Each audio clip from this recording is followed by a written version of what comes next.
রজব মাস এটা পবিত্র কোরআনুল কারীমের আশহুরুল হুরুম, 4টি পবিত্র মাসের থেকে হারাম মাস, পবিত্র মাস থেকে যেই মাসগুলোয় যুদ্ধ পর্যন্ত হারাম ছিল, সুবহানাল্লাহ বলবেন না? সেই মাস থেকে একটা মাস বিচ্ছিন্ন আরও 3টি মাস, জিলকদ, জিলহজ, মুহররম এবং রজব। এই 4টি মাসে আল্লাহ তাআলা যুদ্ধ পর্যন্ত হারাম করেছিলেন, সুবহানাল্লাহ বলেন। প্রিয় ভাইরা, এই মাসগুলো ইবাদত করলে আল্লাহ তাআলা খুশি হয়ে যান, এই মাসগুলো গুনাহ করলে আল্লাহ তাআলা বেশি অখুশি হয়ে যান। প্রিয় ভাইরা, আল্লাহ রাসূল এই মাস এর সূচনাতেই একটি দোয়া আমাদেরকে শিখিয়েছেন এবং আগামী রমজান পর্যন্ত আমরা এই দোয়াটি পড়ব ইনশাআল্লাহ। আমার সাথে সাথে সবাই বলেন, আল্লাহুম্মা বারিক লানা ফি রজব ওয়া শাবান ওয়া বাল্লিগনা রমাদান। অর্থ হচ্ছে, আল্লাহ বাল্লিগনা, আল্লাহুম্মা বারিক লানা ফি রজব ওয়া শাবান, আল্লাহ রজব মাস এবং শাবান মাসে যত কাজ আমরা করি না কেন এই কাজের মধ্যে আপনি বরকত দেন, আমিন বলেন। ওয়া বাল্লিগনা রমাদান, এবং রমজান মাস পর্যন্ত আমাদের হায়াতকে আপনি পৌঁছিয়ে দিন, আমিন। প্রিয় ভাইরা, আমিন বলবেন না? রমজান মাস পর্যন্ত হায়াত আমরা কারা চাই? একটু হাত উঠান তো। আল্লাহু আকবার। আজকে মাহফিল করে বাড়ি যাব, কোনো গ্যারান্টি আছে? আল্লাহু আকবার, হাত নামান। কত ভাই হ্যাপি নিউ ইয়ার 31st নাইটে 12টা 1 মিনিটে উদযাপন করতে গিয়া বাংলাদেশের পেপার পত্রিকায় পাওয়া গিয়েছে খুনি হয়েছে, কথা বলেন ঠিক কিনা? এবং জাপান সহ দক্ষিণ কোরিয়া সহ বিভিন্ন দেশের পত্রিকা আসছে প্রায় 4-5 হত্যা হয়েছে এই ফানুস উদযাপন করতে গিয়া। এই যে ফানুস পটকা ফোটায়, এর আগুনের তাপে পড়ে 4 জন মানুষ একটা দেশে নিহত হয়ে গিয়েছে। জোরে বলেন নাউজুবিল্লাহ। চিন্তা করেছেন প্রিয় ভাই? বর্ষ বরণ করতে গেল, জীবনের কোনো মূল্যই নাই। আল্লাহ তাআলা সূরা বাকারায় 9 নম্বর পৃষ্ঠা, সূরা বাকারা 2 নম্বর পারার 9 নম্বর পৃষ্ঠা আল্লাহ তাআলা বলেন, ওয়ালা তুলকু বিআইদিকুম ইলা তাহলুকাতি ওয়া আহসিনু ইন্নাল্লাহা ইউহিব্বুল মুহসিনিন। আল্লাহু আকবার। আল্লাহ তাআলা বলছেন, খবরদার, ওয়ালা তুলকু বিআইদিকুম ইলা তাহলুকা, তোমরা নিজেরা নিজেদেরকে ধ্বংস হয়ে যাও, নিজেরা নিজেদেরকে ধ্বংস করে দাও, এমন কোনো কাজ করিও না। প্রিয় ভাইয়েরা, সব ঠিক আছে ভাই? লাগবে না, লাগবে না, ঠিক আছে তো? স্মোকিং, স্মোকিং, এই যে আমরা সিগারেট খাই, বিড়ি খাই, ধূমপান করি, পৃথিবীর মধ্যে একটা খাবার রয়েছে যেই খাবারের মধ্যে লেখা থাকে স্মোকিং কজেস ক্যান্সার, এমন একটি খাবার যেটা ক্যান্সার হওয়ার জন্য দায়ী। নাউজুবিল্লাহ বলেন। অথচ আজকে আমরা বসে আছি, অনেকেই পকেটের মধ্যে পর্যন্ত সিগারেটের প্যাকেট নিয়ে আসি, নাউজুবিল্লাহ বলেন। আল্লাহ আমাদের বুঝার তৌফিক দিক, আমরা বলি আমিন। আবার অনেক ভাইয়েরা এটার মাসলা জিজ্ঞাসা করেন, হুজুর সিগারেট খাওয়া কি হারাম? ওরে বাবা, হারাম হলে আপনি ছাড়বেন? আরে ভাই, আপনার স্বাস্থ্যের জন্য ক্ষতি। সূরা দুখান, এটা 25 নম্বর পারার একবার শেষের সূরার আগের সূরা 25 নম্বর পারা এটা অবস্থান করছে। সূরা যুখরুফের পরে সূরা দুখান। দুখান শব্দের অর্থ হলো ধোঁয়া। বলেন কি? ধোঁয়া। আগুন জ্বলে না? এত দূরে বসেছেন ভাই, কোরআনকে মহব্বত করে, মাশাআল্লাহ, তাও যে বসছেন, আল্লাহর শুকরিয়া। ধোঁয়া। তাহলে বলেন জাহান্নাম এটা আগুনের জায়গা, ধোঁয়ার সাথে আগুনের সাথে সম্পর্ক জাহান্নামের। আপনি এমন একটি খাবার খান যেই খাবারটা খাইলে মুখ দিয়ে আগুন জ্বলে, মুখের ভিতরে ধোঁয়া চলে যায়, এটা জাহান্নামের সাথে সাদৃশ্য রাখে। সুতরাং এই খাবারটা বিভিন্ন কারণে মাকরু, মাকরুহে তাহারিমে মাকরু, এটা খাওয়া যাবে না, নিজের স্বাস্থ্যের জন্য ক্ষতিকর। আল্লাহ তাআলা বলছেন, ওয়ালা তুলকু বিআইদিকুম ইলা তাহলুকা, তোমরা নিজেরা নিজেদেরকে ক্ষতির দিকে পৌঁছে দিও না। আত্মহত্যা মহাপাপ। জোরে বলেন, জান কার? এই হাত কার? মেধা কার? আল্লাহর। সব কিছু আল্লাহ তাআলা দিয়েছেন, কিছুদিনের জন্য আপনার কাছে 60 থেকে 70 বছর পর্যন্ত আল্লাহ তাআলা আপনার কাছে আমানত দিয়েছেন, কোনোটাই নষ্ট করার আপনার অধিকার নাই। কথা বলেন ঠিক কিনা? আমার যুবক যুবতীরা, গার্লফ্রেন্ড বয়ফ্রেন্ড বলে যা রীতি তোমরা চালু করেছো, বয়ফ্রেন্ডের জন্য একজন নাম লেখে, এস লেখে, ব্লেড দিয়ে কেটে, নাউজুবিল্লাহ বলেন, স্ট্যাচু লাগিয়ে নিজের বয়ফ্রেন্ড গার্লফ্রেন্ডের নাম লেখে, নাউজুবিল্লাহ বলেন। এটা বিলকুল হারাম। আল্লাহ তাআলা বলেন, ওয়ালাকাদ কাররামনা বানি আদম। আল্লাহু আকবার বলেন। আল্লাহ বলছেন, আমি বানি আদমকে সম্মানিত করেছি। বানি আদম মানে মানব জাতি। আল্লাহু আকবার বলেন। আল্লাহ তাআলা সূরা 3 মধ্যে বলেন, ওয়ালাকাদ খালাকনাল ইনসানা ফি আহসানি তাকবীম। আল্লাহু আকবার বলেন। লাকাদ খালাকনাল ইনসান। যারা আরবি বোঝেন হুজুর আছেন এখানে, এটা কতটা তাকিদপূর্ণ শব্দ। আল্লাহ বলছেন লাকাদ, অবশ্যই, অফকোর্স, খালাকনাল ইনসান, আমি মানব জাতিকে সৃষ্টি করেছি, ইনসান জাতিকে, মানুষকে আমি সৃষ্টি করেছি আহসানি তাকবীম। আল্লাহু আকবার।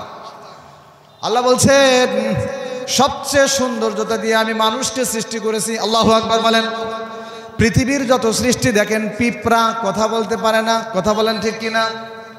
এই যে আমরা কথা বলছি, আমি অধম কথা বলছি, প্রায় 1000 খানিক মানুষ এই মাইকের আওয়াজ কথা শুনছে। এই বাক শক্তি দান করেছেন কে? আল্লাহু আকবার। আল্লাহ বলেন সূরা রহমানে, আর রহমান, রহমান কে?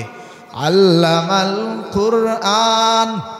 মানুষকে সৃষ্টি করার অনেক পরে মানুষকে কোরআন যিনি শিক্ষা দিয়েছেন তিনি হলেন রহমান। আল্লাহু আকবার। খালাকাল ইনসান, আমি মানুষকে সৃষ্টি করেছি আল্লামাহুল বায়ান। আল্লাহু আকবার। আমি এই মানুষকে সৃষ্টি করার পরে বর্ণনা দেওয়ার বাক শক্তি আমি দান করেছি। আল্লাহু আকবার। ওয়া ইন্না মিনাল বায়ানি লাসিহরা। আল্লাহ রাসূল বলেন, কিছু কিছু বর্ণনা আছে, কিছু কিছু আলোচনা আছে, এগুলো জাদু। আল্লাহু আকবার। আল্লাহ রসুলকে আল্লাহ তাআলা এমন বর্ণনা করার শক্তি দিয়েছিলেন। আল্লাহ রসুলের অল্প কথা, আল্লাহ রসুলের কথাগুলোকে বলা হয় জাওয়ামিউল কালিম। কথা অল্প কিন্তু অর্থ বেশি। আল্লাহু আকবার বলেন।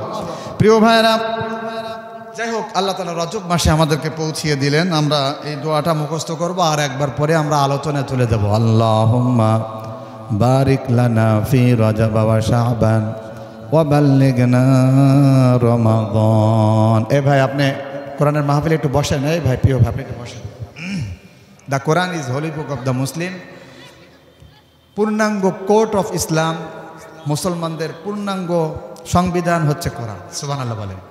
এই কোরআনটা আসছে কি জন্যে? হুদান লিল মুত্তাকিন, মুত্তাকি বান্দাদের হেদায়েত করার জন্য। আল্লাহু আকবার বলেন। প্রিয় ভাইরা, অনেক বিষয় আছে, সেই বিষয় থেকে আমি একটা বিষয় আপনাদের জন্য আমি নির্বাচন করে নিয়ে এসেছি। সেই বিষয়টি হচ্ছে how to get happiness in our life. কিভাবে আমাদের জীবনে আমরা সুখ, সমৃদ্ধ, সুখী হতে পারি। আলহামদুলিল্লাহ বলেন। তাহলে প্রিয় ভাইরা, আমরা যতটুকু কথা শুনবো এই টপিকে কথা শুনবো, দুই একটি কথা বলার চেষ্টা করবো ইনশাআল্লাহ। এবং একটা আয়াত আমি পাঠ করার সুযোগ পেয়েছি। আয়াতটা 14 নম্বর পারার একেবারে 16 নম্বর পৃষ্ঠার মাঝের আয়াত। আয়াত নম্বর হচ্ছে 97, 97 নম্বর আয়াত। আল্লাহু আকবার বলেন। প্রিয় ভাইরা, এই আয়াতের অর্থ এক জায়গায় করলে, পুরা তাফসির এক জায়গায় করলে একটা বিষয় বের হয়ে আসে। বিষয়টার নাম হলো, যেটি আমি বললাম, how to get happiness in our life. আমরা কিভাবে আমাদের জীবনে আমরা সুখী হতে পারি। প্রিয় ভাইরা, সুখ এমন একটা জিনিস, ইন্টারন্যাশনাল বা ইউনাইটেড নেশনস জেনারেল অ্যাসেম্বলি, এটা হলো জাতিসংঘের সাধারণ অধিবেশন। আমরা জানি আমাদের মিটিং হয়, এটা সাধারণ মিটিং। আরটা হয় সংসদ, আমাদের বাংলাদেশের জাতীয় একটা সংসদ, এটা মিটিং হয়। কথা বলেন ঠিক কিনা? প্রিয় ভাইরা, এরকম বাংলাদেশের মধ্যে 210টা দেশ নিয়ে একটা পৃথিবী। আল্লাহু আকবার বলেন। প্রিয় ভাইরা, মৌলিক দেশগুলোকে নিয়ে জাতিসংঘ গঠিত হয়েছে। জাতিসংঘের সদস্য কিন্তু সব রাষ্ট্র এখনো হতে পারেনি। বাংলাদেশ জাতিসংঘের একটা অংশ, আলহামদুলিল্লাহ বলে। এই জাতিসংঘের এই অনুষ্ঠানকে বলা হয় ইউনাইটেড নেশনস জেনারেল অ্যাসেম্বলি, অর্থাৎ জাতিসংঘের সাধারণ অধিবেশন। জাতিসংঘের সাধারণ অধিবেশন এই সংসদে উত্থাপিত হয়েছে। আন্তর্জাতিক একটি দিবস তারা পালন করে প্রতি বছরে, এবং নেক্সট আর 1 মাস পরে 20 তারিখে আমাদের আসছে, অর্থাৎ মার্চের 20 তারিখে হচ্ছে, মার্চের 20 তারিখ হচ্ছে আন্তর্জাতিক শোক দিবস তারা ঘোষণা করেছে। আচ্ছা জোরে বলেন তো, এই ঘোষণাটা কি মুসলিম দেশের? না, পুরা পৃথিবীব্যাপী বলতে পারেন। ইউনাইটেড নেশনস জেনারেল অ্যাসেম্বলি জাতিসংঘের সাধারণ অধিবেশনে এটা পাশ হয়েছে মার্চের 20 তারিখ জাতীয় শোক দিবস। তাহলে আপনি এতক্ষণ আলোচনা দ্বারা কি বুঝলেন? নিশ্চয়ই সুখের একটা দাম রয়েছে। সুখ বলে একটা যে জিনিস আছে, এটার জন্য আন্তর্জাতিকভাবে একটা দিবস পালিত হয় আগামী মার্চের 20 তারিখ। প্রিয় ভাইয়েরা, আমরা কিন্তু সবাই বলি আর না বলি, আমরা কিন্তু সবাই কিন্তু একটা জিনিসের কাঙ্গাল, ভিখারি, সেটি হচ্ছে সুখ। কথা বলেন ঠিক কিনা?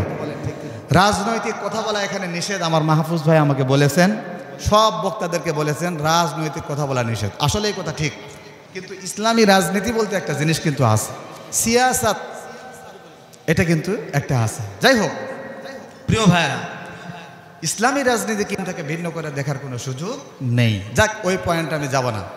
প্রিয় ভাইরা, আমরা বলতে পারি অনেক ভাইরা, আমি নাম নিচ্ছি না, বিগত বছরে তারা সুখ চেয়েছিল কিন্তু সুখী কিন্তু হতে পারেনি। কথা বলেন ঠিক কিনা? এই জন্য প্রিয় ভাইরা, পৃথিবীর সমস্ত মানুষকে যদি জরিপ চালান, তারা এক বাক্যে বলবে আমরা সুখের ভিখারি, আমরা সুখ চাই, কেউ হয়তো দুঃখ চাই। আজকে স্টেজে আমার হাফিজ ভাই আছেন, আমার মুরব্বী আছেন, আমি আছি, আমার এই যে প্রিয় বক্তা ভাই আছেন আল আমিন আনসারি, এই যে ক্যামেরাম্যান বলেন, আমার মাহফুজ ভাই বলেন, আজকে শ্রোতা সবাই যদি গণস্বাক্ষর নেন, সবাই বলবে হ্যাঁ হুজুর আমরা সুখ চাই। কথা বলেন ঠিক কিনা? আবার বৃদ্ধ বনিতা, কি ছোট কি বড়, সবাই সুখ চায়। একটু সুখের জন্য কোরআনের মাহফিল চলছে, আপনারা তো শ্রবণ করছেন, খেলছে, ওরা খেলার মধ্যে সুখ পাচ্ছে। কথা বলেন ঠিক কিনা? প্রিয় ভাইরা, এই সুখ, শান্তি, সমৃদ্ধি, কল্যাণ, বারাকা, রহমা, আল্লাহ তাআলার পক্ষ থেকে কৃপা, অনুগ্রহ, দয়া, অনুকম্পা, এটা কিভাবে দেয় আমাদের এই 60 থেকে 70 বছর। আমার বয়স 35 চলছে, আমার মনে হয় মুরব্বীর বয়স 50 আপ হয়ে গেছে। জীবন তো আমাদের শেষ, আর কয়টা দিন আছে। এই জীবনে আমরা কিভাবে সুখী হব, এবং এই কয়েকটি দিনকে ব্যবহার করে চিরস্থায়ী সুখ। সুম্মা লা ইয়ামুতু ফিহা ওয়া লা ইয়াহইয়া। আল্লাহু আকবার বলেন। সূরা আলা, এটি আম্মা পারা 30 নম্বর পারার একটি সূরা। আল্লাহ তাআলা বলছেন সুম্মা লা ইয়ামুতু ফিহা ওয়া লা ইয়াহইয়া। আল্লাহু আকবার বলেন। প্রিয় ভাইরা, এটি সূরা আলাক, মিস্টেক। আল্লাহ তাআলা বলছেন সুম্মা লা ইয়ামুতু ফিহা ওয়া লা ইয়াহইয়া। এই জীবনের পরে মানুষ মৃত্যুবরণ করার পরে এমন একটা জীবন আসবে, লা ইয়ামুতু, জীবিত হওয়ার পরে কবর থেকে পুনরুত্থান হওয়ার পরে আর কোনোদিন মানুষ মরবে না। মৃত্যু নামক, আমরা তো শুনি না মৃত্যু, আল্লাহ তাআলা মৃত্যুকে একটা মেষ, একটা ছাগলের আকারে নিয়ে আসবেন, মুরগির আকারে নিয়ে আসবেন। হাদিসে আছে ছাগল বা মেষ, আমার মুরগি না বলি, মেষ আকারে নিয়ে আসবেন, মেষটাকে জবাই করে দেওয়া হবে। বলেন মেষটার নাম কি? মৃত্যু। আর কারো কোনো মৃত্যু আসবে না। শেষ পর্যন্ত আজরাইল, জিব্রাইল, শয়তানের পর্যন্ত মৃত্যু হবে। আল্লাহ বলছেন লিমানিল মুলকুল ইয়াউম। আল্লাহু আকবার। আল্লাহ বলবেন আজকে পৃথিবীর রাজত্ব কার? চতুর্দিকে প্রতিধ্বনিত হবে, কার কার কার কার কার রাজত্ব? আল্লাহ নিজেই উত্তর করবেন। ফেরাউন থাকবে না পৃথিবীতে, কেউ তো স্থায়ী হয় না, হোক না সে ফেরাউন কিবা নামরুদ, কেউ ভবে চিরকাল রয় না, কেউ ভবে চিরদিন রয় না। কথা বলেন ঠিক কিনা প্রিয় ভাইরা? পৃথিবীতে কেউ চিরস্থায়ী হবে না। আল্লাহ বলবেন পরে উত্তর কেউ দেওয়ার নাই, কেউ তো নাই, পৃথিবীর সব শেষ, মেছাকার, কোনো প্রাণী বলতে কোনো জিনিস নাই প্রিয় ভাইরা। লিল্লাহিল ওয়াহিদিল কাহ্হার। আল্লাহু আকবার। সূরাতুল মুমিনুন 24 নম্বর পারার 8 নম্বর পৃষ্ঠার 8 নম্বর পৃষ্ঠার একেবারে 7 নম্বর পৃষ্ঠার একেবারে শেষ আয়াত এটি। আল্লাহ তাআলা বলছেন সারা পৃথিবীর রাজত্ব একজনের। জোরে বলতে হবে কার? শুনি নাই। প্রিয় ভাইরা, আল্লাহর। আমরা চলেন আলোচনায় যাই। তাহলে এই কয়েকটি দিনকে ব্যবহার করে আখেরাতের তুলনায় প্রিয় ভাইরা এই কয়েকটা বছর আমাদের একেবারে ন্যূনতম কয়েকটা বছর, কয়েকটা দিন, আখেরাতের তুলনায় কয়েকটা দিন ছাড়া বা একটা দিন ছাড়া বেশি বলার কোনো সুযোগ নাই। কেননা সূরা আলিফ লাম মিম সাজদা সূরা লোকমানের পরে একেবারে সূরা লোকমানের পরে 13 নম্বর পৃষ্ঠার শেষের আয়াত এটা। আল্লাহ তাআলা 21 নম্বর পারার মধ্যে আল্লাহ তাআলা বলেছেন যে কিয়ামতের একদিন সমান হলো দুনিয়ার হচ্ছে 50,000 বছর। প্রিয় ভাইরা খেয়াল করেছেন? ওই জীবনের শুরু আছে, কোনো শেষ নেই। সুতরাং এই কয়েকটি দিনকে ব্যবহার করে আমাদের চিরস্থায়ী সুখের ব্যবস্থা আমাদের করতে হবে। এই জন্য আল্লাহর কথা কিন্তু অল্প, যেন তেন কোনো কথা কোরআনের মধ্যে আয়াত আকারে আল্লাহ তাআলা দেন না প্রিয় ভাইরা। আচ্ছা বলেন তো কোরআনের আয়াত সংখ্যা কয়টি? মাহফুজ ভাই বলেন। এই দেখেন মাহফুজ ভাই কত সুন্দর করে বলছেন 6666। আজকের কোরআনের এই তাফসিরের মাহফিলে আমাদের একটা বড় জানার বিষয় হচ্ছে এই কোরআনের এই মাহফিলের নাম হলো তাফসিরুল কোরআন মাহফিল। কোরআনের তাফসির হবে, কোরআন থেকে কথা হবে। আজকে বাসায় যে গুনবেন, আমার ভুল হলে শেখাবেন। কোরআনের কিন্তু 6666 আয়াত নাই। আমি 2 বার গুনেছি। কোরআনের আয়াত সংখ্যা হলো 6236। বলেন কত? শেখেন, একটা জিনিস শেখেন। বলেন 6236। 114টা সূরা না? শুরুতেও আছে শেষেও আছে। 114 বার যোগ দেবেন, দেখবেন 6636টা বের হয়ে আসে। তাহলে আজকের একটা জানলাম আমরা। জানার বিষয় হচ্ছে কোরআনের আয়াত হচ্ছে 6236টি প্রিয় ভাইরা। আমরা এটা এক বর্ণনায় আছে কিন্তু এটা সঠিক না। তো যাই হোক,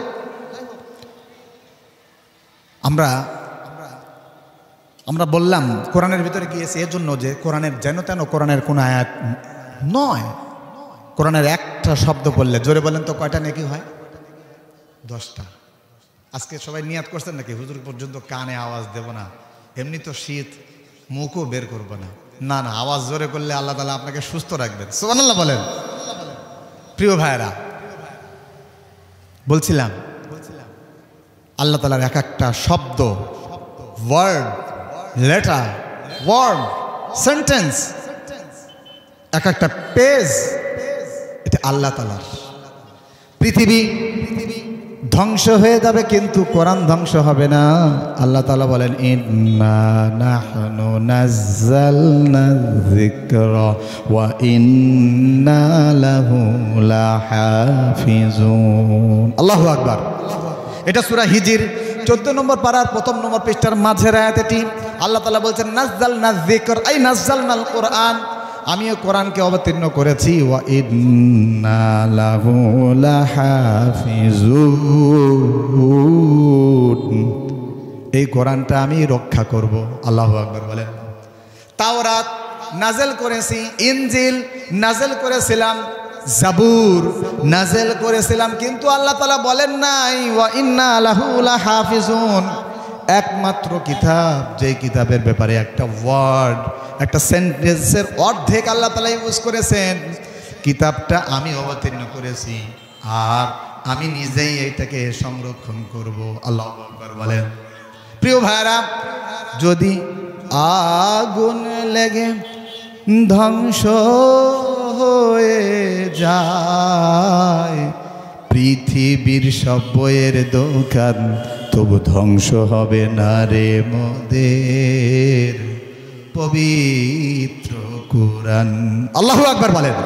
প্রিয় ভাইরা, কোরআন কখনো পরিবর্তন হবে না। অনেকে চেষ্টা চালিয়েছিল, সুইডেনে জনসম্মুখে লাইভ সম্প্রচার করে কোরআনকে পুড়িয়ে দেওয়া হয়েছিল। কোরআন কি পুড়ে গেছে? বাংলাদেশের প্রায় 1.25 কোটি কোরআনের হাফেজ আছে, আল্লাহু আকবার বলেন। আজ থেকে প্রায় 100 বছর আগে ব্রিটিশ থেকে আইন পাশ করা হলো, ভারত মহাদেশ থেকে কোরআনকে পুড়িয়ে দেওয়া হবে। কিন্তু যারা পুরাতে আসলো তারা দেখলো কোরআন শুধু মুসলমানরাই, ভারত মহাদেশের লোকরা শুধুমাত্র এই পেজের মধ্যে রাখে না, বরং এই কোরআনটা তারা মুখস্থ করে করে মেমোরির ভিতরে ঢুকায় রাখে, হাফেজে কোরআন হয়। আল্লাহু আকবার বলেন। পৃথিবীতে এমন কোনো ধর্ম নাই, আপনি যান বাইবেল, বেদ, এই যে হিন্দুদের বেদ, বিভিন্ন ধর্মের বিভিন্ন গ্রন্থ মুখস্থ করা হয় না, বিকৃত, মুখস্থ করে না। কিন্তু এই যে মাহফুজ ভাইয়ের নেতৃত্বে এই যে নূরে জামিয়া রহমানিয়া হাফেজিয়া মাদ্রাসা, এটা হলো এই কোরআন মুখস্থ করার কারখানা। আল্লাহু আকবার বলেন। মাঝখানে একটা কথা বলি, এই কোরআন গঠনের এই কারখানাকে আমরা সহযোগিতা করব ইনশাআল্লাহ। আল্লাহ আমাদের তৌফিক দান করেন, আমরা বলি আমিন। প্রিয় ভাইরা, সময় কম, আমি আমার আলোচনার একেবারে ভিতরে ঢুকে যাচ্ছি। তাহলে আমি বলছিলাম কোরআনের শব্দ, কিন্তু শব্দের লেটার কম কিন্তু অর্থ ব্যাপক। আল্লাহু আকবার। আল্লাহ আমাদের কি বলেছেন? চিরস্থায়ী সুখের জন্য একটা দোয়া শিখিয়েছেন, আমার সাথে সবাই বলেন। সূরা বাকারা, রব্বানা আতিনা ফিদ দুনিয়া হাসানা ওয়া ফিল আখিরাতি হাসানা ওয়া কিনা আযাবান নার। আল্লাহু আকবার। অর্থ হচ্ছে একেবারে সহজ, সাপটা হিসাব ভিন্ন করে বলে নাই আল্লাহ। আল্লাহ শিখায় নেই তুমি চাও আমাকে অসুস্থ থেকে সুস্থ করে দাও, সুন্দর একটা বেবি দাও, সুন্দর একটা সন্তান দাও। আপনি যদি ব্যাপকভাবে সমস্ত নিয়াত রেখে এই দোয়াটা করেন, তাহলে আপনার সকল দোয়াটা আল্লাহ তাআলা পূর্ণ করে নেবে। সুবহানাল্লাহ বলেন। কেননা আল্লাহ তাআলা বলেছেন, নিজে শিখিয়েছেন, রব্বানা, ও আমার রব, আমাদের রব, আতিনা ফিদ দুনিয়া হাসানা, আল্লাহ আমার দুনিয়াতে আপনি মঙ্গল দান করেন। আল্লাহু আকবার বলেন। আপনার যদি চাকরি না হয়, আপনার যদি সুন্দর জামাইয়ের ব্যবস্থা না হয়, আপনার যদি সন্তান না হয়, আপনার কোনো সমস্যায় যদি আপনি পড়েন, এই দোয়াটা করেন, আপনার ভেঙ্গে চুরে দোয়া করার দরকার নাই। আপনার মনের ভিতরে কি আছে কেউ না জানলে কে জানে? আর একটু আসতে বলেন, কে জানে বলেন। ইন্নাল্লাহা আলিমুম বিযাতিস সুদূর। আল্লাহু আকবার। নিশ্চয়ই আল্লাহ তাআলা হলেন অন্তর্যামী। আল্লাহু আকবার বলেন। প্রিয় ভাই, এই জন্য আমরা এই দোয়া করবো, রব্বানা আতিনা ফিদ দুনিয়া হাসানা ওয়া ফিল আখিরাতি হাসানা। দুনিয়াতে সুখী বানান, আখিরাতেও সুখী বানান। আর একটা কাজ আপনি একটু করবেন, ও আল্লাহ গো, মশার কামড় সহ্য করতে পারি না আমরা শহরবাসী, প্রতিদিনই মশারি টাঙ্গাই, কথা বলেন ঠিক কিনা, কয়েল লাগাই। মশার কামড়ের জন্য আমরা কবর, কৃত্রিম একটা কবর বানায় প্রতিদিন মৃত্যুর জন্য আমরা ঘুম যাই, কথা বলেন ঠিক কিনা। আল্লাহুম্মা বিসমিকা আমুতু ওয়া আহইয়া, অর্থ কি? ওগো আল্লাহ, আপনার নামে আমি মৃত্যুবরণ করছি। ঘুম নামক একটা জিনিস যেটা মৃত্যুর ভাই, আপনি চাইলে আবার জীবিত হব। প্রিয় ভাইয়েরা, তাহলে ওয়াকিনা আযাবান নার, আর আখিরাতের ওই জাহান্নামের যে আযাব আছে, ওই আযাব থেকে আপনি আমাকে বাঁচান। আল্লাহু আকবার বলেন, আমিন বলেন। আল্লাহ আমাদেরকে কবুল করেন, বলেন আমিন। আল্লাহ আমাদের সকল ভাইকে, সকল মুসলিমদের যারা ঈমান নিয়ে চলে যায়, ঈমান নিয়ে থাকে, হতে পারে সে বাংলাদেশি, হতে পারে সে ওই সেই ফিলিস্তিনবাসী, হতে পারে কাশ্মীরবাসী, হতে পারে ইন্ডিয়ার নির্যাতিত মুসলিম ভাইয়েরা, ও আল্লাহ যারা ঈমান নিয়ে চলে যায়, প্রত্যেককে আপনি জান্নাতুল ফিরদাউসের মেহমান বানান। আল্লাহুম্মা আমিন। ইন্না আসরা'আদ দুআই ইজাবাতান দাওয়াতু গায়িবিন লিগায়িবিন। হাদিস, রাসূল সাল্লাল্লাহু আলাইহি ওয়াসাল্লাম বলেন, প্রিয় ভাইরা, সবচেয়ে দোয়া কবুল হয় ওই দোয়া, যেই দোয়াটা আপনি অন্যর জন্য করেন। আমি বললাম, আল্লাহ মাহফুজ ভাইয়ের সমস্ত সমস্যা আপনি দূর করে দেন। ফেরেশতারা বলবে, ওয়ালাকা বিমিসলিন। আল্লাহ মাহফুজ ভাইয়ের সমস্যা পরে, আগে যিনি দোয়া করলেন আল্লাহ, তার যদি কোনো সমস্যা থেকে থাকে তার জন্য আগে ওই সমস্যাটা দূর করে দেন। জোরে বলেন আমিন। কি সুন্দর ইসলাম আমরা পেয়েছি। আল্লাহু আকবার বলবেন না? একটু আমরা সবাই বলি তো, ওগো আল্লাহ, ও আরশের মালিক, রাজশাহী ইউনিভার্সিটি, রাজশাহী প্রকৌশল বিশ্ববিদ্যালয়, রাজশাহী মেডিকেল কলেজ, আবার সিটিহাটের সামনে প্রায় 300 বিঘে সম্পত্তির উপরে রাজশাহী মেডিকেল বিশ্ববিদ্যালয় হতে যাচ্ছে। আল্লাহু আকবার বলেন। এত বড় বড় প্রতিষ্ঠান জাগতিক শিক্ষার জন্য হয়। ওগো আল্লাহ, নূরে জামিয়া রহমানিয়া হাফেজিয়া মাদ্রাসার জন্য আপনি একটা স্থায়ী ক্যাম্পাসের ব্যবস্থা করেন। আমরা বলি আমিন। আমিন বলতে পারলেন না, জোরে বলেন আমিন। পর্যন্ত কোরআনের আকর্ষণ আছে। মিজানুর রহমান আজহারি সম্পর্কে উনি বলছিলেন, আল্লামা তারেক মনোয়ার, আমির হামজা, শায়েখ আহমদুল্লাহ, আল্লামা মামুনুল হক, কার নাম বলবো, রফিকুল ইসলাম পিচ্চি, মাদানী, খালেদ সাইফুল্লাহ, আব্দুল হাই মোহাম্মদ সাইফুল্লাহ। দেখেন যশোরে কত বড় মাহফিল হয়ে গেল আদ্দিন মেডিকেলের উদ্যোগে, কথা বলেন ঠিক কিনা? বলছে 20 লক্ষ বা 25 লক্ষ মানুষ। কার জন্য হয়েছে? আজহারির জন্য, মিথ্যা কথা। আল্লামা সাইদির জন্য না, মিথ্যা কথা। শায়েখ আহমদুল্লাহর জন্য না, মিথ্যা কথা। আজকে মাহফুজ ভাইয়ের জন্য, হাফিজ ভাইয়ের জন্য না, না। এখন যদি 50,000 টাকা দেওয়া হইতো, একজনও এখানে পাওয়া যেত না, কথা বলেন ঠিক কিনা? আমরা সবাই আসছি একটা আকর্ষণে, এই কিতাবটার আকর্ষণে। কেননা এখানে কথা হবে একটা কিতাব থেকে। জোরে বলেন, কিতাবটার নাম কি? আরেকটু জোরে বলেন। কুরআন শব্দটা বলার কারণে 4 × 10 = 40টা নেকি হচ্ছে। আল্লাহু আকবার বলেন। কেননা এটা কোরআনের শব্দ। ইন কোরআন কতবার এসেছে? আল্লাহু আকবার। ফি লাওহিম মাহফুজ। আল্লাহু আকবার বলেন। প্রিয় ভাইরা, যাই হোক, এই যে সুখী সমৃদ্ধতা হতে আমরা কিন্তু সবাই চাই। আল্লাহ তাআলা আমাদেরকে দুনিয়াতেও সুখী করেন, দুনিয়াকে পুঁজি করে আখিরাতেও যেন সুখী করেন। আমরা বলি আমিন।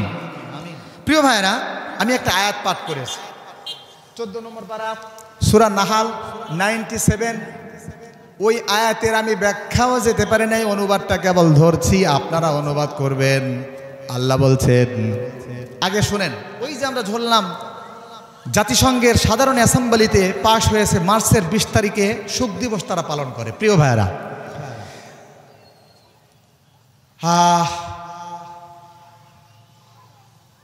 মানে এই আন্তর্জাতিকভাবে একটা জরিপ চালানো হয়েছে যে আসলে সারা পৃথিবীর মধ্যে সুখী কোন দেশই বেশি, সুখী কোন দেশের মানুষ বেশি। প্রশ্ন আসে না? এখন কিছু ভাই বলবে বাংলাদেশের মানুষ। না, মিথ্যা কথা। আন্তর্জাতিক জরিপে আসছে ফিনল্যান্ড। বলেন কোন দেশ? ফিনল্যান্ড। ফিনল্যান্ডের একটা বিশ্ববিদ্যালয় আছে। এই বিশ্ববিদ্যালয়ের জেনিফার দ্য ফাওলা প্রফেসর, উনি গবেষণা করেছে ফিনল্যান্ডের মানুষ কেন সুখী হয়। 2টা কারণ বের করেছে। Number 1, healthy lifestyle. তারা স্বাস্থ্যগত খাবার, স্বাস্থ্যগতভাবে তারা জীবনকে পরিচালনা করে। আল্লাহু আকবার বলেন। 2 নম্বর হচ্ছে টেনশন ফ্রি লাইফস্টাইল। তারা কোনো সংকট আসলে, করোনা ভাইরাস আসলো, কোনো ভাইরাস আসলো, কোনো সমস্যা আসলো, রাষ্ট্রীয়, পারিবারিক, সামাজিক, আন্তর্জাতিক কোনো রকম সমস্যা আসলে টেনশন ফ্রি লাইফস্টাইল তারা পালন করে। অর্থাৎ কোনো রকম চাপ নেয় না, স্বাভাবিকভাবে এটা নেয়। আল্লাহু আকবার বলেন। আচ্ছা, জেনিফার দ্য ফাওলা উনি গবেষণা করে ফিনল্যান্ডের 2টা কারণ বের করেছেন। কিন্তু আমরা একটু চলেন তো 1400 বছর আগে চলে যাই তো, আমাদের রসুলের জীবনের দিকে যদি তাকাই, আমরা দেখি রসুলের জীবনের মধ্যে এই 2টা জিনিস অবশ্যই ছিল। সুবহানাল্লাহ বলেন। Healthy lifestyle. রসুল সাল্লাল্লাহু আলাইহি ওয়াসাল্লাম জন্ম হয়েছিল মক্কা শহরে, কিন্তু দুধ খেয়েছিল কোথায় বলেন তো? সেই বনু সাআদ, হালিমাতুস সাদিয়া, মক্কা শহর থেকে 70 কিলোমিটার দূরে, প্রাকৃতিক উর্বর বিস্তীর্ণ আকাশের রোদ লেগে যে ঘাসগুলো হয়, সেই ঘাসগুলো, সেই লতা পাতাগুলো খেয়ে, সেই সবজিগুলো খেয়ে যেই দুধ হয় মা হালিমাতুস সাদিয়া, সে হালিমাতুস সাদিয়ার গ্রামের মায়ের দুধ খেয়ে আল্লাহ রসুল বড় হয়েছে। সুবহানাল্লাহ বলেন। তারপরে উনি ছাগল চড়িয়েছেন, পানি তৃষ্ণার্ত হলে কুয়া থেকে পানি খেয়েছেন, প্রাকৃতিক পানি। আলহামদুলিল্লাহ বলেন। প্রিয় ভাইরা, তাহলে আমরা কি দেখলাম? সংক্ষেপে বললাম, আল্লাহ রসুলের জীবনের মধ্যে হেলদি লাইফ স্টাইল ফুল ছিল। আল্লাহ রসুল কখনো এসার পরে খাবার খাইতেন না। আল্লাহ রসুল কখনো এসার পরে গল্প করতেন না। আল্লাহ রসুল সব সময় মাগরিব পরে রাতের খাবার খেয়ে নিতেন, এসার পরে তাড়াতাড়ি ঘুম যেতেন। সুবহানাল্লাহ বলেন প্রিয় ভাইরা। বর্তমান হেলদি লাইফ স্টাইল এবং স্বাস্থ্য বিজ্ঞানীরা বলছেন যে কমপক্ষে খাওয়ার 3 ঘন্টা 2.5 ঘন্টা 2 ঘন্টা আগে আপনার রাতের খাবারটা শেষ করতে হবে। তাহলে আপনার আর মেদ দেরি হবে না, উচ্চ রক্তচাপ হবে না, স্ট্রোক করবেন না, হৃদরোগ হবে না। আল্লাহু আকবার বলেন। তাহলে প্রিয় ভাইরা, আমি সংক্ষেপে বলি, আল্লাহ রসুলের জীবনের মধ্যে হেলদি লাইফ স্টাইল আমরা দেখেছি 1450 বছর আগে আমাদেরকে রসুল সাল্লাল্লাহু আলাইহি ওয়াসাল্লাম হেলদি লাইফ স্টাইল শিখিয়ে গিয়েছে। আলহামদুলিল্লাহ বলেন। আমি আর বিস্তারিত গেলাম না, এখানে খুব ডিস্টার্ব হচ্ছে। এই মাঝখানে বাবুটাকে উঠায় দেন, আমি শেষের দিকে চলে যাচ্ছি, আমার বেশি চাপ দিলেও আমি পারবো না, আর মাত্র 5 মিনিটের মতো আছে আজান দিতে। এখন তুমি যদি ডিস্টার্ব করো বাবু, আমি খুব কষ্ট পাবো। এটা একটু নিয়ে যান তো মাঝখানেরটা, খেয়াল করেন। তাহলে কোথায় ছিলাম? 2টা কারণ বের করেছে, আর আমরা দেখলাম আল্লাহ রসুলের জীবনের মধ্যে এটা ছিল। আল্লাহু আকবার বলেন। ইসলামের নবীর মধ্যে হেলদি লাইফ স্টাইল ছিল। আমরা আসলে পালন করি না, জন্য আমাদের অসুখ হয়। কেন আমার ভুঁড়ি বাড়বে? অসম্ভব। আপনি সপ্তাহে 2টা রোজা করুন, আপনি মাসে 3টা রোজা করুন, আপনি রমজানের রোজা রাখুন, আপনি 3 ভাগের 1 ভাগ খান, রসুলের সুন্নাহ মোতাবেক চলেন, আপনার মেদ ভুঁড়ি হবে না, রক্তচাপ, কোলেস্টেরল এগুলো হবেই না। কথা বলেন ঠিক কিনা? আমার যে আলোচনা নিয়ে আসছি, সারা রাত আলোচনা করলেও আলোচনা শেষ হবে না, আমি সংক্ষিপ্ত করছি। প্রিয় ভাইয়েরা, জেনিফার দা ফাওলা, ওনার কথাও বাদ দিলাম। আমরা পেলাম সুখী সমৃদ্ধ জীবন পেতে ফিরে যেতে হবে। এই হেলদি লাইফ স্টাইল যা বলছে, আপনার বর্তমান বাংলাদেশের মানবিক জাতীয় ডক্টর বলা হচ্ছে জাহাঙ্গীর কবিরকে, ইউটিউবে সার্চ দিলে দেখবেন উনি রোজার কথা বলছে। আরেকজন আমি পেয়েছি, সবচেয়ে আমি উপকৃত হয়েছি যার কারণে, ডক্টর মনিরুজ্জামান, সার্চ দিলেন। আল্লাহু আকবার। ওনারা ইসলামকে এমনভাবে প্রমোট করছে যেন ইসলামের প্রতিটা হুকুম বলে দিচ্ছে এটা হেলদি লাইফ স্টাইলের প্রথম বার্তা। আল্লাহু আকবার বলেন। প্রিয় ভাই, আপনি রোজা রাখুন, সপ্তাহে রোজা রাখুন, কম খান, দেখবেন আপনার কোনো অসুখই হবে না। আমি বাস্তব তার প্রমাণ। প্রিয় ভাই, আমি 94 কেজি ছিলাম, ফলো করার পরে 60 কেজি, এখন 60-65 কেজিতে আপ ডাউন হয়। আল্লাহু আকবার বলবেন না প্রিয় ভাই? চলুন আমরা ইসলামের দিকে ফিরে যাই। তাহলে জেনিফার দা ফাওলা অনুযায়ী আমরা রসুলের জীবনী খুঁজলেই পাওয়া যাচ্ছে সুখের সমাহার আমাদের রসুলের জীবনে ইসলামেতে আছে। আল্লাহু আকবার।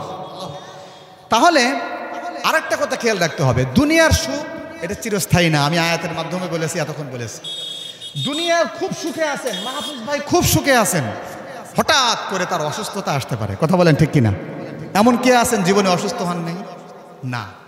সুখ দুঃখ, সুস্থতা অসুস্থতা এটি জীবনের একটা অনুষঙ্গ। কথা বলেন ঠিক কিনা? প্রিয় ভাই, খুব সুখে আছেন কিন্তু আপনার বার্ধক্য চলে আসতে পারে, 90-100 বছর বয়স, আপনার শেষ। আগের মতো রং ধরা যৌবন দম ধরে শেষ। কথা বলেন ঠিক কিনা? আপনি যখন দাঁড়াতেন কত মানুষ আপনাকে দেখে ভয় করতো, আর আপনার বয়স এখন 100 বছর, আর চলে না। কথা বলেন ঠিক কিনা? আবার সুখের সর্বশেষ স্টেপ, আপনি যত বড় সুখী হন না কেন, অসুখ আপনাকে শেষ করবে, ধুকে ধুকে আপনাকে মারবে। 2 নম্বর, বার্ধক্য আপনাকে শেষ প্রান্তে নিয়ে ছাড়বে। আর বার্ধক্য থেকেও যদি আপনি বেঁচে বেঁচে চলেন, অসুস্থতা থেকেও যদি আপনি বেঁচে বেঁচে চলেন, ডক্টর আপনি জানেন মাইকেল জ্যাক উনি নাকি সবসময় ডাক্তারকে কাছে রাখতেন, সবসময় চেক আপ করতেন, কিন্তু উনি মাত্র 50ও পার হয় নাই, তার আগে ওনার মৃত্যু হয়ে গেছে। প্রিয় ভাইরা, লিকুল্লি উম্মাতিন আজাল ইযা জাআ আজালুহুম লা ইস্তাগফিরুনা সাআতাও ওয়া লা ইস্তাকদিমুন। আল্লাহু আকবার বলেন। মৃত্যুর নির্দিষ্ট একটা সময় রয়েছে। বললাম অসুস্থতা, বার্ধক্য, অতঃপর আপনার একটা ধাক্কায় একেবারে দুনিয়ার সাপ মোহ সব কিছু শেষ করে আপনাকে একেবারে লাশে পরিণত করে দেবে, মৃত্যু ঘটায় দেবে। কথা বলেন ঠিক কিনা? তাহলে আমরা কি বুঝলাম বলেন? দুনিয়ার সুখ চিরস্থায়ী সুখ না। তাহলে আখিরাতের সুখে আমাদের যেতে হবে। আখিরাতের সুখ হলো চিরস্থায়ী সুখ। আখিরাতের সুখ কিভাবে পাবেন? এই আয়াতে আল্লাহ 2টা থার্মোমিটার বলেছেন, 2টা কাজ দিয়েছেন। 1 নম্বর ঈমান আনতে হবে, ওয়াহুয়া মুমিন। 2 নম্বর হচ্ছে সৎ কাজ করতে হবে। সুবহানাল্লাহ বলেন। সৎ কাজ কি? মাহফিল করা সৎ কাজ, সৎ কাজ কি মাহফিল শোনা সৎ কাজ, সৎ কাজ কি মাদ্রাসায় দেওয়া সৎ কাজ, সৎ কাজ কি ছেলে মেয়েকে দিনের পথে রাখা সৎ কাজ। সুবহানাল্লাহ বলেন।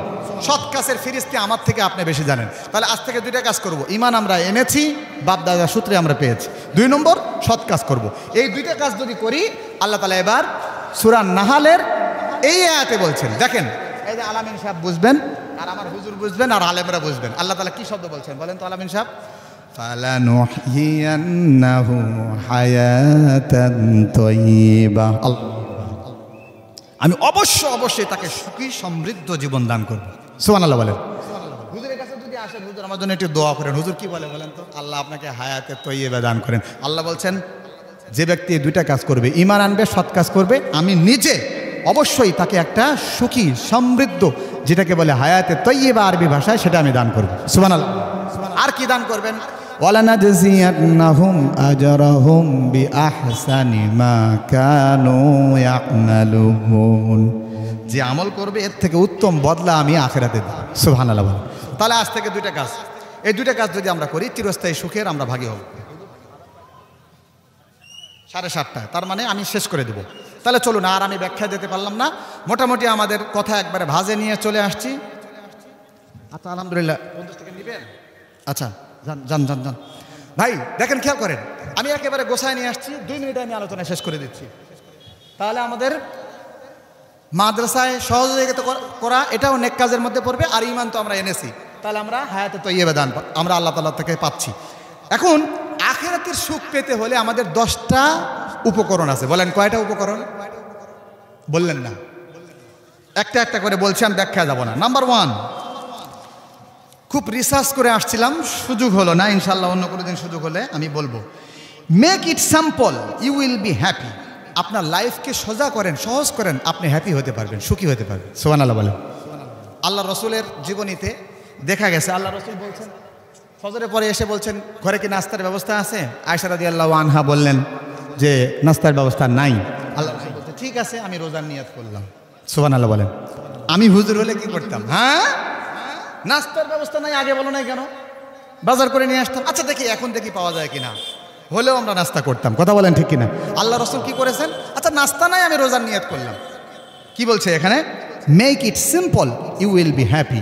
আপনার জীবনকে সহজ করুন, বাস নাস্তা নাই, এটা নিয়ত করেন না, একটু রোজার নিয়ত করেন। তার মানে এটা একটা উদাহরণ দিলাম, রসুলের জীবনীতে দেখবেন জীবনকে একেবারে সহজ করেছেন উনি। সুবহানাল্লাহ বলবেন না প্রিয় ভাইরা? জীবনকে সহজ করুন, আপনি সুখী হতে পারবেন। আর আপনি যদি কঠিন করেন, না 2 তালা বাড়ি করতে হবে, ঘুষ খেয়ে হোক, সুদ নিয়ে হোক, অবৈধভাবে হোক, আমার 2 তালা বাড়ি চাই, শেষ। কথা বলেন ঠিক কিনা?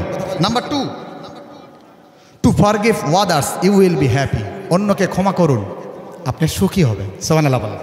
Number 3, try to make others happy, you will be happy. অন্যকে সুখী করার চেষ্টা করুন, আপনিও সুখী হবেন। সুবহানাল্লাহ বলেন। প্রিয় ভাইয়ারা, 4 নম্বর হলো be grateful, what you have, you will be happy. আপনার যা আছে তাতে আপনি সন্তুষ্ট থাকুন, আপনি সুখী হবেন। 5 নম্বর হচ্ছে, আমি আর ব্যাখ্যা করতে গেলাম না, অন্যের সাথে নিজেকে তুলনা করা বাদ দিন, আপনি সুখী হবেন। সুবহানাল্লাহ বলেন। আপনি যদি নিজে চিন্তা করেন। আচ্ছা 6 নম্বর হচ্ছে মনের সুখই আসল সুখ। 7 নম্বর, লোভী হবেন না, আপনি সুখী হবেন। 8 নম্বর, অন্য কারো কাছ থেকে প্রশংসা পাওয়ার আশায় থাকবেন না। আমি ওয়াজ করলাম, আমাকে কেউ বাহা দিল না, শেষ, আপনি এই ওয়াজে আপনাকে জাহান্নামে নিয়ে চলে যাবে। নাউজুবিল্লাহ বলেন। প্রশংসা একজনের কাছে চাইতে হবে, জোরে বলেন কার? 9 নম্বর, বি হোপফুল অ্যান্ড, অর্থাৎ আশাবাদী হবেন, হতাশ হবেন না। হতাশ হওয়া শয়তানের কাজ, আমাদের কোনো হতাশা নেই। 10 নম্বর, ভালো মানুষের সংস্পর্শে থাকুন, ইনশাআল্লাহ আপনি সুখী হবেন। আল্লাহ তাআলা এই 10টি ফর্মুলা মেনে সুখী সমৃদ্ধ হওয়ার আমাদের তৌফিক দান করুন, আমরা বলি আমিন। কোরআনী বর্ণনা অনুযায়ী চিরস্থায়ী সুখ পেতে 2টা কাজ। একটা কাজ আমাদের কোনো করতে যুদ্ধ ঘোষণা করতে হয় নাই, ফ্রিলি পেয়েছি। যেটা করতে হতে 12 লক্ষ মুসলমানরা আজকে রোহিঙ্গারা আমার দেশে চলে আসছে শুধু ইমানকে রক্ষা করার জন্য। কথা বলেন ঠিক কিনা? সেই ইমানকে আমরা মাংনা পাইছি, তো ইমানের দাম আমাদের কাছে তেমন না। ইমানের পথে অবিচল থেকে আমায়, আমার মরণ যেন হয়। আল্লাহুম্মা আমিন বলেন।